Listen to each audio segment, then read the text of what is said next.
So, as you all know, President Trump, his statement before this ceasefire, well, we don't know if we could call it a ceasefire or not, the most shakiest of all ceasefires that are out there, right? Before he did that, he put a threat out there that was pretty intense. And a lot of people are still talking about that original statement. You could see that people are underlining the civilizational part. So let's go back to that. He said, a whole civilization will die tonight. So this is when we were getting close to the deadline for the Islamic Republic to open the Strait of Hormuz. We were getting closer and closer to it. And this was posted by President Trump just a few hours before it happened.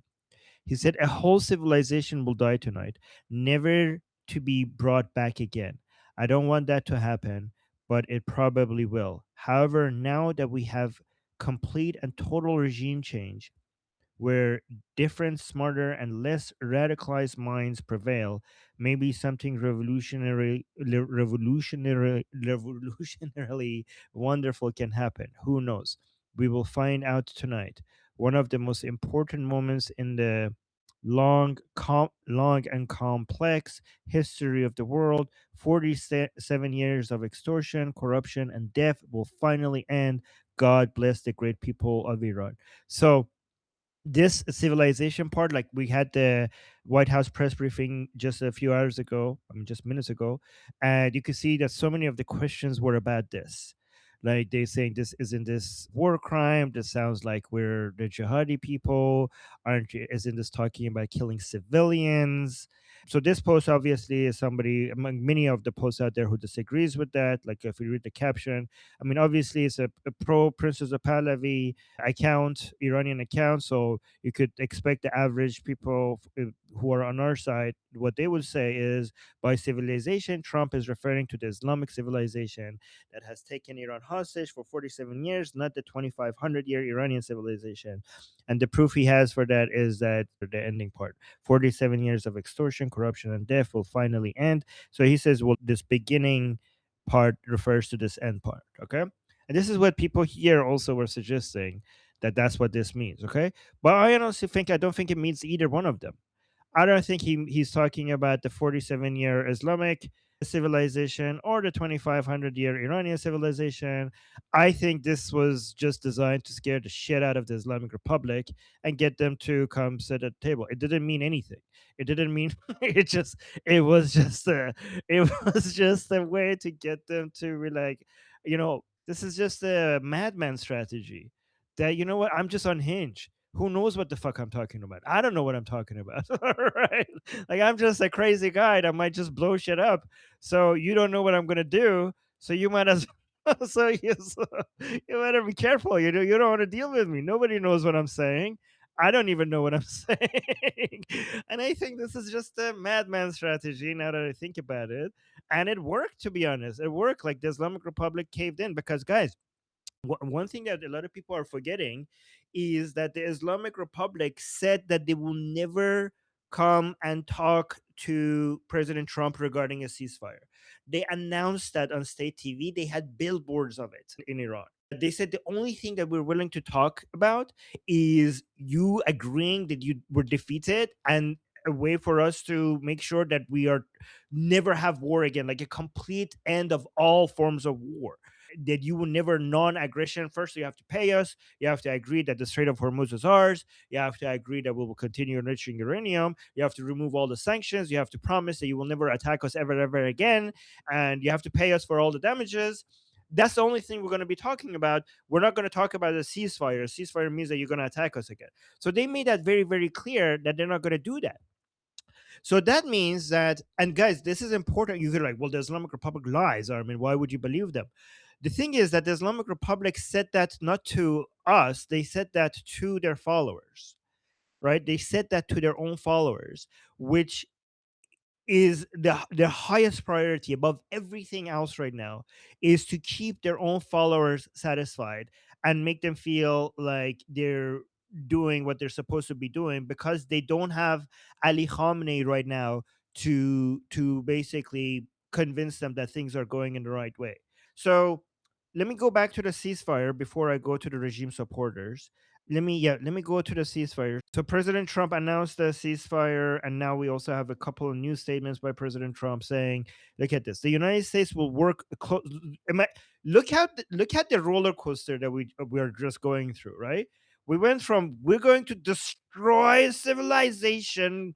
Everything, nothing will be left standing. Every power plant and bridge will be destroyed to all of a sudden, look at this.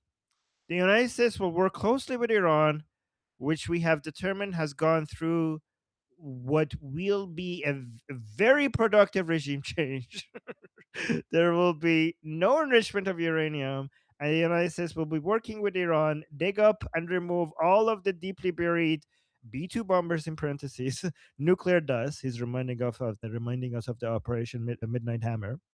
By the way, none of this is imaginable. I'll tell you why none of this is imaginable for the Islamic Republic to do, right? It is, he continues, it is now and has been, it is now and has been under very, what? Ex- execute? What is this? Satellite, oh, executing a satellite surveillance. Did I pronounce that right? Yeah. Exactly. Surveillance, Space Force. Oh, huh? Say that again. What does that I'm mean? not Like, sure this word is used correctly here. It's like Point. you when you cause something on somebody else. exacting. Okay, okay. Exacting means describes task standards or people that demand high effort, extreme precision, and careful attention to detail. Okay, Maybe and just exact. under, okay, I think, yeah, under very exacting, maybe it should be exact instead. Under very exact satellite surveillance, in parentheses, Space Force. He wants to remind you. So in parentheses, when he puts things in parentheses, he wants to remind you of the achievements that he had. So the B 2 bombers over there, and now his Space Force is like the only way we could do this is because President Trump started a Space Force, right? So Space Force, nothing has been touched from date of attack. So apparently the enriched uranium is still under the rubble in the three sites, Natanz, Fahan, and Fordo. And then he continues saying, we are and will be talking tariff and sanctions relief with Iran. Many of the 15 points have already been agreed to. Thank you for your attention to this matter, President Donald J. Trump.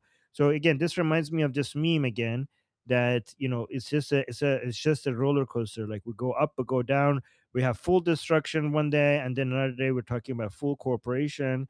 Then President Trump posted this saying, "A big day for world peace. Iran wants it to happen.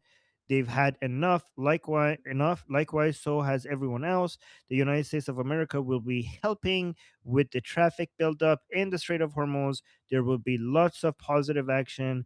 Big money will be made. Iran can start the reconstruction process. Will be loading up with supplies of all kinds and just hanging around, hanging around in order to make sure that everything goes well. I feel confident that it will, just like we are experiencing in the United States. This could be the golden age of the Middle East." President Donald J. I don't see that happen. I don't see the Islamic Republic giving in to any of the things that President Trump just said. And in the next segment, I'll put up one in the chat because I know some other people want to speak. I'll get back to why that is impossible. I mean, at least as of right now, it looks impossible for the Islamic Republic to agree to any of this. But again, I think this is just a roller coaster and the madman strategy. We go up, we go down, and whatever happens, let me just tell you why getting the Islamic Republic even to the table makes strategic sense for the United States. Okay, so if the ceasefire holds even a little bit, okay, I don't know if it's going to hold because right now, as we're speaking, so this recording is going to be put out there later. But as we're speaking, we're seeing that missiles are still being shot at everywhere. Lebanon is not is being included in the ceasefire that the Islamic Republic wanted, and we also just got news that the Islamic Republic is announcing that the Strait of Hormuz is going to get closed again. They're going to go back to what they had before. So, given that the Lebanon inclusion and the Strait of Hormuz is already looking like it's falling apart, this is not even the hard part. The hard part is the enriched uranium. So, even before we get to seeing whether the Islamic Republic will show any flexibility with the enriched uranium, even on these more easier parts, the ceasefire is breaking apart, right? But again, even if this finally you manage to find a way to come up with an agreement with regards to Lebanon, Strait of Hormuz, or whatever, the agreement over the enriched uranium just looks impossible, and I'll get to why that is once I talk again next. But if we could have the ceasefire just hold on for a little bit, these are the benefits from United States. First of all, you don't need to keep the Strait of Hormuz open all the time. There's a lot of buildup of oil tankers in the Persian Gulf that as soon as you open the Strait of Hormuz a little bit, they will just get all back to the, international, trade, and it would just relieve a lot of pressure on the whole world's economy. It would remove such a leverage away from the Islamic Republic, because it's not like you need to keep that open. You need to just, as soon as you open it a little bit, you could quickly get these all out, and then it will just be out there. And not only that, I think the whole world is going to take advantage of that ceasefire to not just get their usual oil they get out of the Middle East, but also just pile up and make sure that they have excess reserves for after the ceasefire, so that they could basically go through the closing of the Strait of Hormuz again. Another thing is that the airstrike carriers are underway, and they're not there yet. So a temporary ceasefire will give United States time to get their aircraft, two aircraft carrier. I think they were the George Bush aircraft carrier and Boxer, another smaller one aircraft carrier that are underway. This will get them time to get those there. It will give some resting time that you need for United States Armed Forces. 40 days of continued operation is, I heard, like, is very exhausting, and you need some time to recover from that. The interceptor stockpiles are a bit low right now. This would give time. A pause will give time for United States to restock them. This will also demonstrate that United States is trying diplomacy, and if it falls apart, it gives more, more legitimacy to these military operations, because it demonstrates the United States is always trying to, figure out a way to do this diplomatically. So if we go back to military operations, United States could sell this internationally, like, well, we tried. But most importantly, even if the ceasefire doesn't last long, the fact that the Islamic Republic has even tried to like, got on the negotiating table, is turning the regime against itself, is causing some huge internal division, which I will explain in the next time, because this has already gone long enough. So next time I speak, I'm going to talk about the internal politics within the Islamic Republic regarding how this ceasefire is being seen, and how this is devastating to the Islamic Republic. So, and also let me know, guys, if you want me to talk about that, because I think that is the most important part of this. Everything, like, nothing is as important as the internal division within the Islamic Republic. If we ever get to a regime change, it's going to be because of that. So that's what we have to be monitoring more than anything. And this sees these, I don't know, this is the least ceasefire of of of a ceasefire in the history of ceasefires I've ever seen in my life. But even if it holds, it has already done a lot of damage, and that's what I want to demonstrate. And I also want to explain the importance of this division next time I speak. All right, so Danny, what are we Daniel wants to doing? Do we respond. have Yeah, okay? first Daniel's gonna quickly respond. Okay, Daniel. Hi. So I'm just interested, who is actually signed the ceasefire? Who was that person, and is he still alive? Like, jokingly asking. Oh, okay. Here's the best answer. We have no fucking idea. So we don't know who's in charge, and the Islamic Republic doesn't know who's in charge. And this is what I want to talk about next time I speak, is that the Islamic Republic right now is in the discovery process of figuring out who's in charge, right? And who's making this decision. Because half of the Islamic Republic is basically going through, like, what the fuck just happened? Why are we doing a ceasefire? We were winning this. Who pressed the pause button, right? So the answer is we don't know, and neither does the Islamic Republic. and we're trying to figure out who's in the decision-making process right now within the Islamic Republic. By the way, I saw some people are new here. Anybody who wants to speak, put a 1 in the chat, and if you want to respond to what we're speaking right now, put a 2 in the chat. Does that make sense, Daniel? I'm gonna go, Daniel. I'm gonna go into a lot more detail regarding that once I speak again. But for now, does that answer your question? Also, it is the last day of Pesach, so we have some tasty Oh, stuff. It's okay. called mufleta. Okay, well, that looks good. Okay, enjoy that. I'm jealous now. Oh wow! That's another Daniel. That looks good. The two Daniels are showing us their food. Now I'm getting hungry. Okay, well that looks good as well, Daniel. Okay. I Oh still no. have. Okay, after this Oh, I'm gonna go eat. I Yeah. meant to show it. I Yeah. still have a few crumbs of matzah left. All right, BT is next. Yeah, Okay, for those BT. of us in the past, we appreciate you not shoving your chametz in the screen. It's hard enough out here, okay? We still got a little time. Okay. Hi, Armin. Oh my God, in such a platonic way, I miss you and everybody. Okay, so my questions, can you Yeah. please pull up if you have access to them quickly? When was the date of Trump's first statement where he had mentioned something along the lines of now that we have full regime change or something? It was, can you give me that date and time? I don't remember. That was. It was the first one you had pulled up. Oh, okay. The one that I have. Okay, so okay, here, this one. Yes. Okay, I thought you were talking about a different tweet. Okay, so this one, I mean, this person posted it on April Okay. 7th, but I think it was before that. I think it was April 6th. Now that we have, oh my God, complete and total regime change. Okay.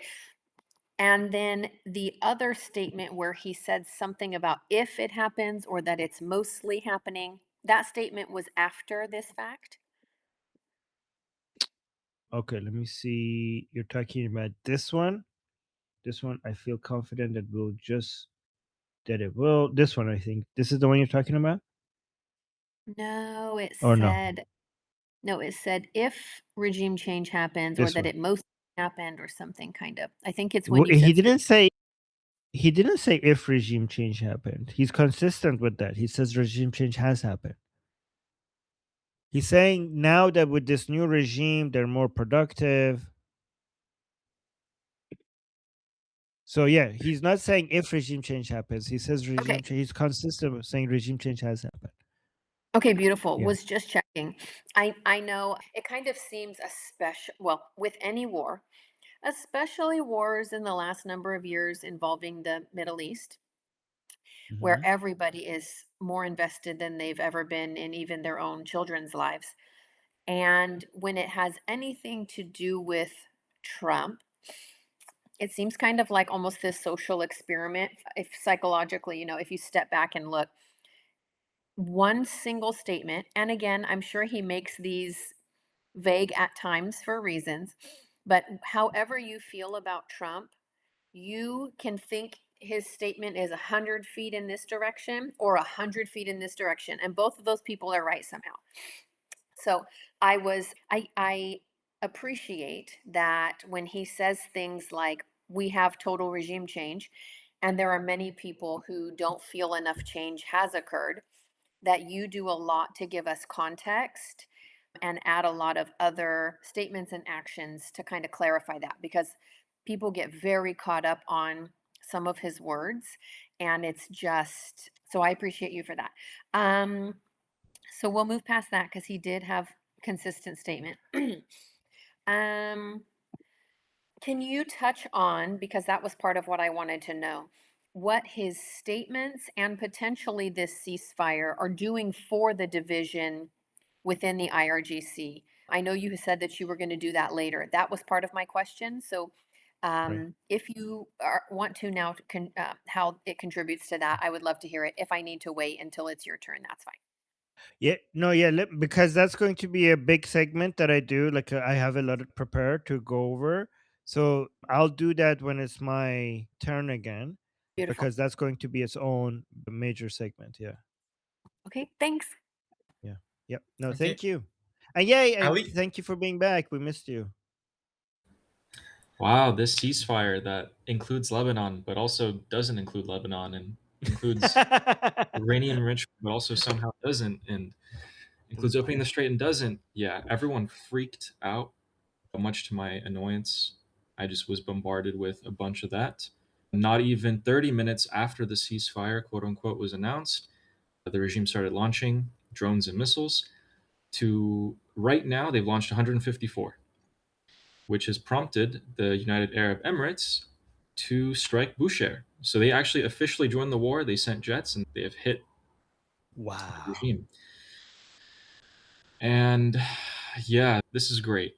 And I don't see a downside other than Trump gets some sort of like short-term political backlash.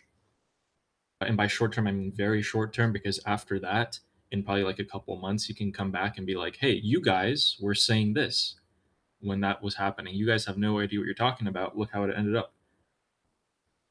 And yeah, as Armin said, the ceasefire is just it's great for us. It's 2 weeks. We can replenish so much. They can't. We just struck all of their production sites. They got nothing going for them. And now a bunch of the people in the regime are pissed at each other.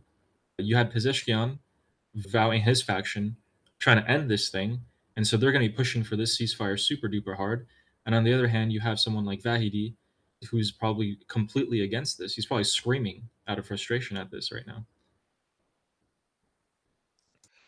Yeah, I went from being against the ceasefire, and now the way things that are turning up, I'm like, oh, I wish that this ceasefire would actually hold. It doesn't look like it's holding, and I'm like, you know what? A 2 week ceasefire looks like a great idea now that I look at it this way.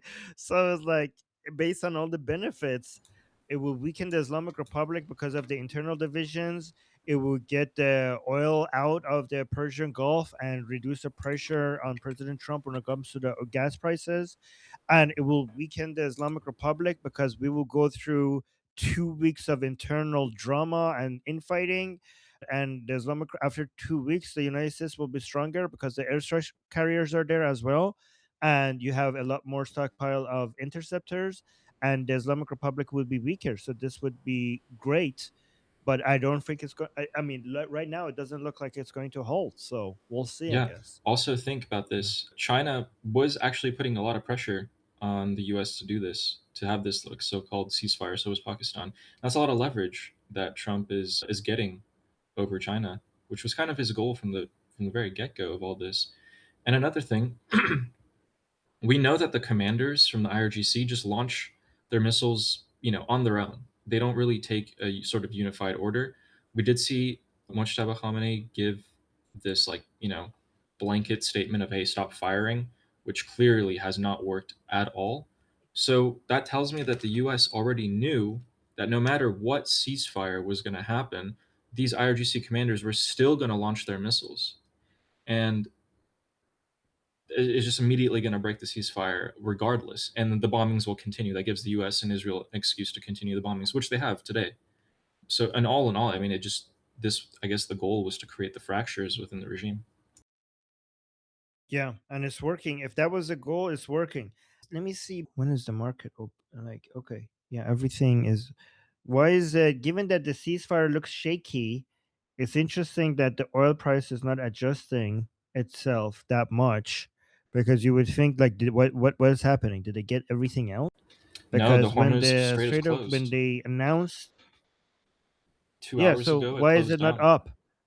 But look I at don't know. this. When the ceasefire was announced, we saw a major drop in oil prices, and right now it's not really. They're saying the Strait of Hormuz is closed, but it's not adjusting back up again, which is interesting. We'll Yeah, see there were why. multiple ships on the website that shows the tracking where it showed them just take a Yep. 180-degree turn and go back. Yeah, I So saw that. Let me show you this. They're like, "Oh, guys, the Strait of Hormuz is open. Let's go, let's go." And they're like, "Never mind." They're like, "Oh, okay, turning back around." So, so yeah, there's a 180-degree turn. So I don't know this guy. Like, we were so close, and now kind of. So that is happening as well. All right, yeah. It's so, God, what a time to be alive. Never a dull day. Ali? Ali, keep like putting twos in the chat because I want to keep hearing your opinion on these. Daniel and Jeffrey put twos in that order, please. Daniel? So just to add on it, we have like time to close our business with Hezbollah. That's what I think. And funny enough, we woke up from a siren to just hear about the ceasefire. So I'm not sure how long the ceasefire will take. A siren woke you up to hear about the ceasefire? That is the most ironic. Look, it was and like, oh my god, okay, what's the like the sirens are on, what's the news? Yeah, there's a ceasefire. Okay, but what is the siren then? Exactly. It was 3 a.m. in the morning. Like me and my wife, like what the fuck? At least, thanks God, we have a shelter. Like our bedroom is the shelter, so we didn't move a lot. Oh my god! But and like my wife, super like how to say it, like was crazy about it. That she took her phone and like, oh, Trump told it's a ceasefire, and I was like, Trump ceasefire, what? And then I told her, right, hold on, don't listen to anything. So has this ever happened in history? People being waken up by sirens to hear about the ceasefire. Has this ever happened? And then when I started thinking on it, I think it just will bring us some time to close some deals with Hezbollah. Because did you see that in Lebanon they are like super like anti-Hezbollah in the parliament, and they're like trying to get rid of them? And about the consular and the consul, not the consular, how we say it, the ambassador from the Islamic Republic.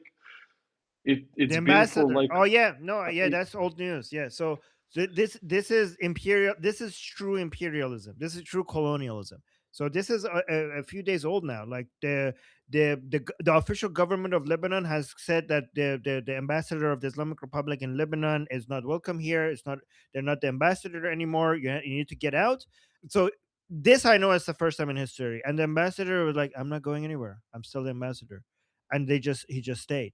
And Lebanon is like, no, you're not the ambassador. Get out. And the ambassador just said, like, I'm staying. I'm going to continue doing my work.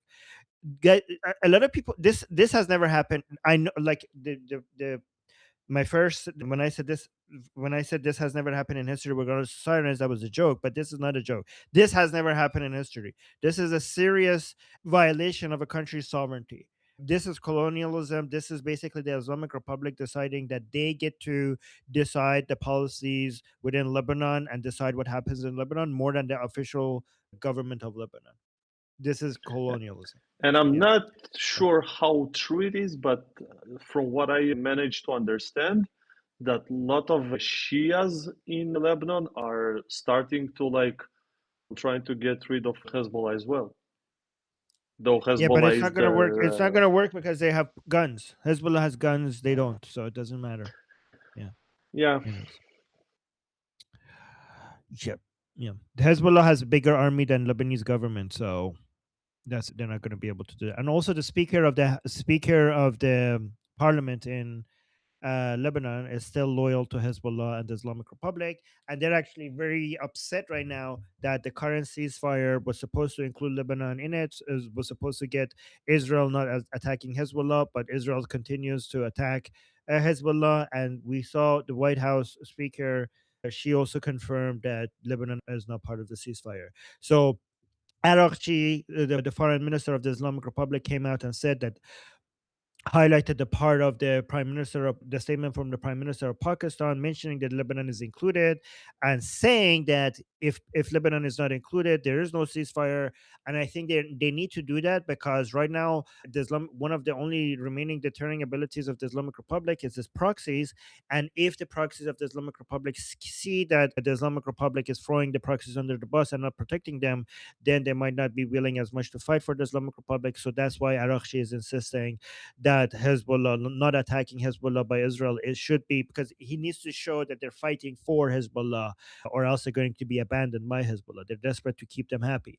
And they're saying that the reason why the Hormuz Strait is being closed again is because Israel is continuing to attack Hezbollah. That's one of the reasons. And also, the IRGC brought on the table those 10 points of what their demand from the US and the Israel. And then when Trump was talking about it, he was like, "Oh, we have 15, like not 10, but 15 bullet points of what the ceasefire agreement is." I'll get to the bullet points soon. But let's go to Jeffrey now, because I want to make sure that Jeffrey gets. Oh yeah, the list is actually growing. So let's go through the respond people. Jeffrey. Yeah. I was just gonna. You touched on a lot of things I was gonna kind of go over. With regards to the ceasefire deal, is predominantly brokered by Pakistan, particularly Pakistani Prime Minister Sharif and the military chief Madman, and that was that pushing by the Chinese Communist Party, trying to nudge elements in Pakistan to support Khamenei, right? The idea is almost assuredly the Chinese Communist Party wants to maintain their proxy because they get cheap oil. You already kind of touched on it. Like as it stands right now, there's already violations and escalations everywhere. So, Israel carried out the largest strikes since 2024 all throughout Lebanon. So, central Beirut, South Lebanon, Bekaa Valley. I mean, it was over like 50 jets, over 100 targets in 10 minutes were hit by the IDF Air Force. So, good job, IDF. The Mullah regime then reclosed the strait. So U.S. position is like, oh well, there's what is it? It's like this is the straits open, but it's not open. There's a lot of chaos going on. The idea that somehow that this is going to hold, where does it kind of shake out with regards to conventional operations? It's kind of like this. Best case, it leads to like 14 days, which I doubt. Right where things are going, they're trying to meet in Islamabad for high level talks this Friday. I doubt it even make it to that point. Worst case within the perspective of a ceasefire is that it's probably going to blow up in 24 to 48 hours over Lebanon and the Hormuz. That's actually already happening. I mean, the mullahs are signaling that they're going to walk away. IDF says their fingers on the trigger. We're still ready to maintain or resume combat ops. So ultimately, when people were like flipping out, they're like, "Oh my God, this is like what are we gonna do?" We've hit over 30,000 targets in under 40 days. The Mullah regime has been weaker than any other time in its history. Ultimately, the goal is to set up the conditions on the ground so that we can arm Iranian resistance and they can finish the job fleshing them out with all the things we kind of talked about before. As far as like some of the things they're talking about, it's you're like, oh well, like victory conditions or our military goals that have been obtained. It's true that we have destroyed the conventional means of the Mullah regime or the remnants of the Mullah regime to produce stuff. Sure. The reason that you cannot allow to have the Mullah regime stay in power is the same as it was before this whole operation kicked off, which is that the Mullah regime is inelastic in its behavior, and you're in an environment that increasingly positively selects for proliferation. The main concern would be, okay, so people are like, well, what if we just walk away? Nobody's walking away. Because if we were to leave the remnants, the Mullah remnants there, like Putin, the Chi-Coms, elements out of Pakistan and North Korea, are just going to provide them turnkey weapon systems like they've said. In other words, they won't have to produce shit. They'll just go, here's like 10 nuclear weapons with solid fuel ballistic missiles, because like North Korea's regime is the largest missile proliferator in the world. And then the Mullah regime will have that capability. I mean, everybody knows that. Okay. So, I mean, what does all this mean? It kind of means like this isn't a ceasefire. It's more like I can't even say a shaky tactical pause. And it's not even very much of a pause. So to piggyback off of a couple of stuff that's been said, first of all, I've been in reserve duty in the Lebanese front over basically since it started. I completely agree this is a tactical pause for two reasons. One, I know we could definitely use the Air Force up north. And I knew as soon as there was a ceasefire that it was going to be a major attack. Not because I know anything special, but like it made the most sense. And two, the clearest signal is both Netanyahu and Smotrich came out to the media today and they didn't say, like, the opposition is saying this is a defeat, this is a failure. If this was the end of the war, they would say something like, we've won, look at all the achievements we've made. They said some of that stuff, like we've done a lot in 4 days, but they also both emphasized how we haven't achieved everything yet. It's not over. This is not something you would say if you weren't confident that the fighting was actually going to resume. Yeah. Yeah. And actually, like, I don't, guys, there's only, there's only three options here. Either the ceasefire will break apart and fighting will resume, or we're going to get an extension to the ceasefire, which means that fighting will resume at some point later than 2 weeks, or we're going to get total surrender. I don't see any way out of this for the Islamic Republic, because they can't, like, especially with the enriched uranium part, like, the Americans cannot just let that go. They cannot let that go, and the Islamic Republic cannot give in to that. Like, this is why we have they're so far apart on this. And again, I'll explain when it gets to my part, or my turn again, why the Islamic Republic cannot give in to that. If the Islamic Republic does give in to that, then it's not the Islamic Republic anymore, and we're this far away from complete regime collapse. But those are good points. Okay, let's move on.